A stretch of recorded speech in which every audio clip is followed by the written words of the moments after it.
गाय घास खा करके भी दूध पीती है, वो दूध देती है। गाय घास खा करके भी दूध देती, हाँ या ना? और कुछ सांप ऐसे हैं दूध पी करके भी जहर उगलते हैं। समझ गए? आओ, आओ। कुछ लोग हमसे कहते बाबा तुम्हारा बहुत विरोध होता है। हम कहा सुनो, सूरज को तो बेफिजूली में बदनाम कर रखा है। सूरज से तो 1% लोग जलते हैं, ज्यादा तो ईर्षा से कारण जलते हैं लोग। आओ आओ आओ आओ। बोले क्या ईर्षा है? बोले कोई ईर्षा नहीं। बोले बाबा रहेगा तो हलीउल्लाह वालों की दुकान बंद कर देगा। हाँ, और हो ही जानी चाहिए। चादर फादर निकटना आवे, महावीर जब नाम सुनावे, उसमें क्या बुराई है? अपने धर्म में। अब बहुत से लोग कहीं वहां जा रहे, बोले कहां जा रहे? बोले मजार पे जा रहे। ठटरी के बड़े अपने भगवान कम पड़ गए का? उन पे तो एक ही है, वो भी फोटो नहीं है। अपने पे 33 कोटि के देवता हैं। तोरी हनुमान जी से नहीं बन रही ते हनुमान जी ना मान। ठटरी के बड़े राम जी लो जा, श्री रामचंद्र कृपालु भजमन हरण भव भय दारुणम। अच्छा राम जी से नहीं बन रही, कोई बात नहीं, शंकर जी लो चलो जा। ओम हार हार। शंकर जी से भी नहीं बन रही। अब नवरात्रि निकल गई। आओ, और लेकिन नवरात्रि में एक चीज हमको बहुत बुरी लगी। पूछो कौन सी? देखो हम नहीं बोलेंगे तो कौन बोलेगा? सत्य तो बोलना पड़ेगा। अपने ही कुछ हिंदू नवरात्रि के पंडालों के नाम पर ऑर्केस्ट्रा नचाते, डांस करवाते हैं, और सूप नखा को तो आइटम बना दिया। यह बहुत गलत है। हिंदू पंडालों में इस प्रकार का कृत्य हो, हिंदुओं को तुरंत वो रामलीला और वो पंडाल में कार्य करवाने वालों पे कार्रवाई करनी चाहिए, एक्शन लेना चाहिए। हमारे भगवान का मजाक हम ही लोग बनाएंगे तो फिर अपन को दूसरों की जरूरत ही नहीं है, अपन ही निमट जाएंगे। बोलो गलत कह रहे हैं? अभी गरबा के नाम पर इतनी फूहड़ता। अरे भैया, हमने एक दिन अभी कथा में नवरात्रि में हम साधना में थे, पता है हमने क्या कह दिया? हमने कह दिया कम कपड़े पहन करके गरबा में एंट्री नहीं करवानी चाहिए। एक बहन जी का दिमाग खराब हो गया, वो आ गई, बोली बा आप तो हम ही लोगों को टारगेट बना। अरे हमने कहा बहन जी हम आपको टारगेट नहीं बना रहे, आपको हमने ये कहा कि माता के पंडालों में कम कपड़े पहन के क्यों जाना? अरे बोले गुरुजी आपकी सोच ही ऐसी है। हमने कहा जय हो भगवती त्रिपुर सुंदरी माता नक्कटू चंडालन तोरी जय हो माता। सो से बुरा लग गया। बोले वाह ये मॉडर्न जमाना है, अब पीछे की बातें छोड़ो। हमने कहा यदि कम कपड़े पहनना ही मॉडर्न है बिन्नू, तो भैंसिया सबसे ज्यादा मॉडर्न है। फिर वो छूटा की भगी, वो समझ गई कि बाबा खतरनाक है।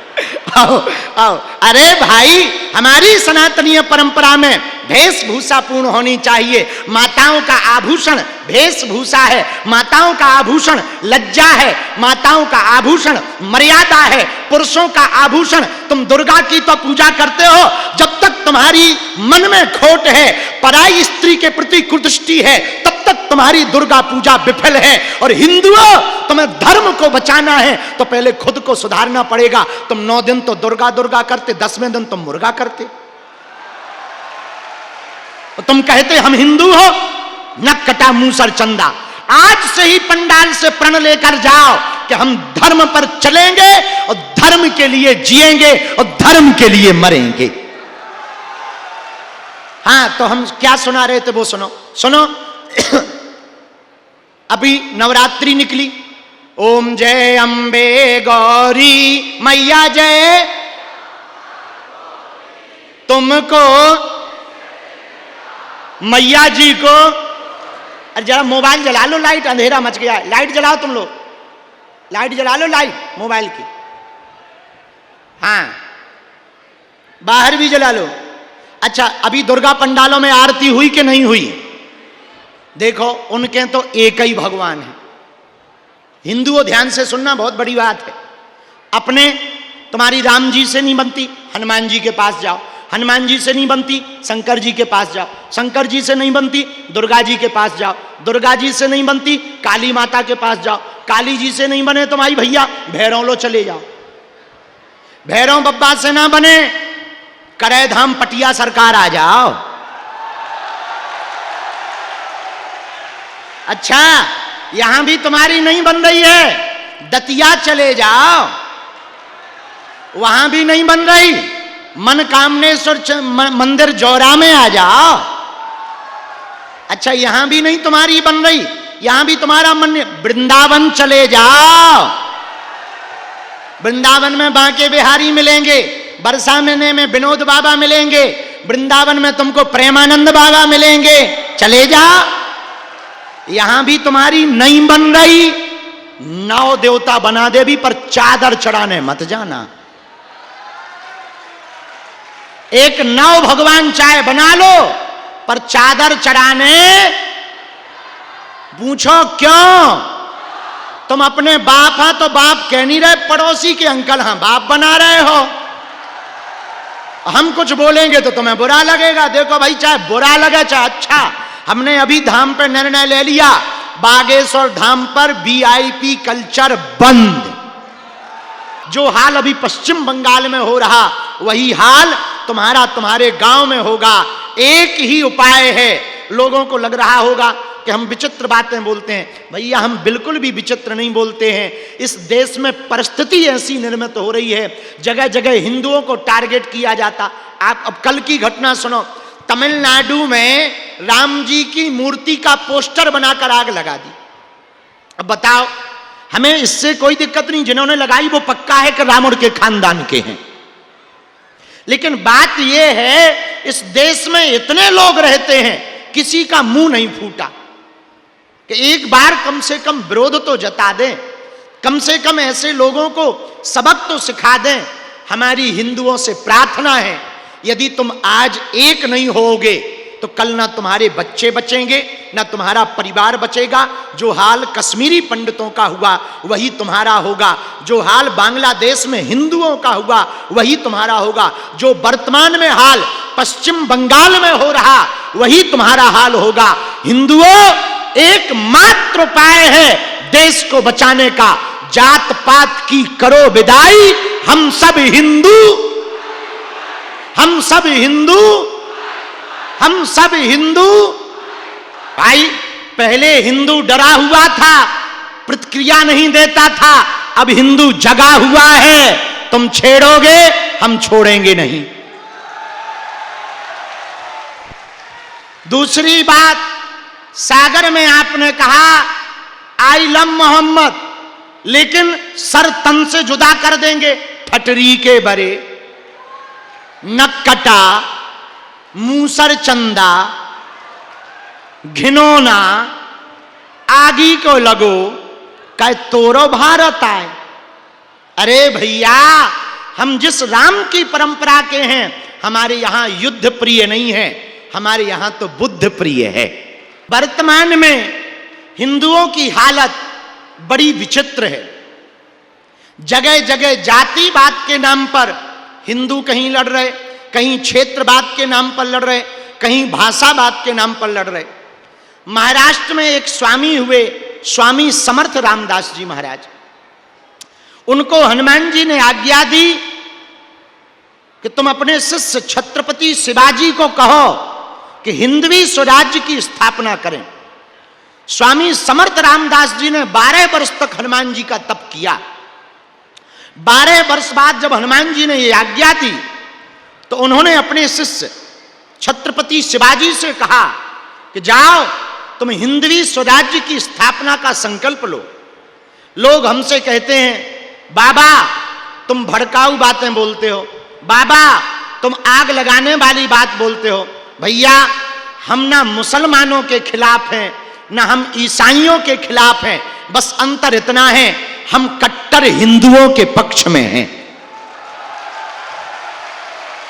शास्त्र में भी है अपने धर्म के लिए जीना कोई बुरी बात नहीं, संविधान में भी है अपने धर्म का प्रचार प्रसार करना गलत नहीं।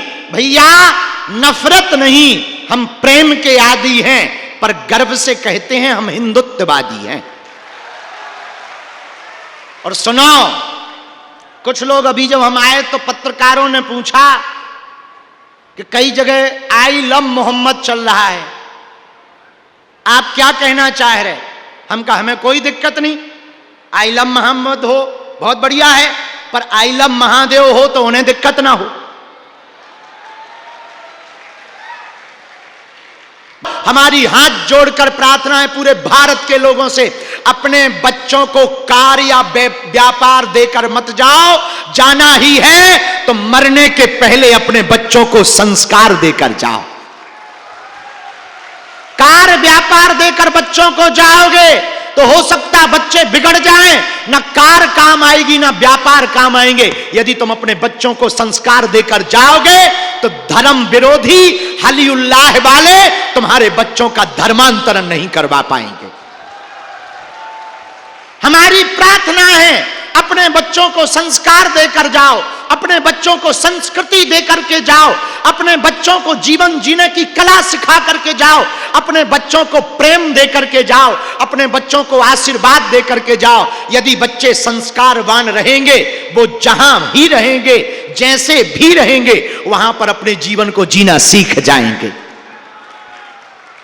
पांचवी बात याद रखना, जोरा बालो, संत स्वभाव में जीता है, नेता प्रभाव में जीता है, परमात्मा भाव में जीता है। जो बेफिजूली का टेंशन लेता है वो तनाव में जीता है। अब आपको तनाव से मुक्त होना है, टेंशन से मुक्त होना है, तो एक उपाय और है हमारे पास। पूछो कौन सा? अरे जरा जोर से तो पूछो, जरा जोर से पूछो। तनाव मुक्त कौन कौन होना चाहता? एक तो इतनी तेज लाइटें लगा दी, बुढ़ापा आ जाएगा इतने में ही, आंखें फूट जाए। तो कौन कौन तनाव मुक्त जीना चाहता? पक्का? अरे बोलिए। एक जौरा का आदमी ट्रेन पे बैठ गया पोटली लेकर, और पोटली रख ली उसने सिर पर। हम चले जा रहे थे, हमने पूछा ये सिर पे पोटली क्यों रखे? बोले गुरुजी रेलगाड़ी पे ज्यादा वजन ना हो जाए। हमने कहा कहां से हो? बोले जौरा से हैं। हम कहा तो ठीक है, फिर सिर पे ही रखे रहो। अरे भाई, पोटली चाहे सिर पे रखो चाहे सीट पर रखो, वजन तो रेलगाड़ी पर ही रहेगा। चाहे सिर पे रखो चाहे सीट पर रखो, वैसे ही जिंदगी है। जिंदगी में तुम टेंशन लोगे तो तुम ही जल्दी निपट जाओगे। टेंशन यदि परमात्मा पर छोड़ दोगे तो जीवन बहुत सरल तरीके से गुजर जाएगा। छठवीं बात यह है, सुनो, जो भगवत भक्त होते हैं, जो संस्कारवान होते हैं, अपने परिवार के प्रति समर्पित होते हैं, अपने पितरों के प्रति समर्पित होते हैं, अपने आराध्य के प्रति समर्पित होते हैं, उनकी चिंता भगवान करते हैं। कौन करते हैं? जोर से बोलो, कौन करते हैं चिंता?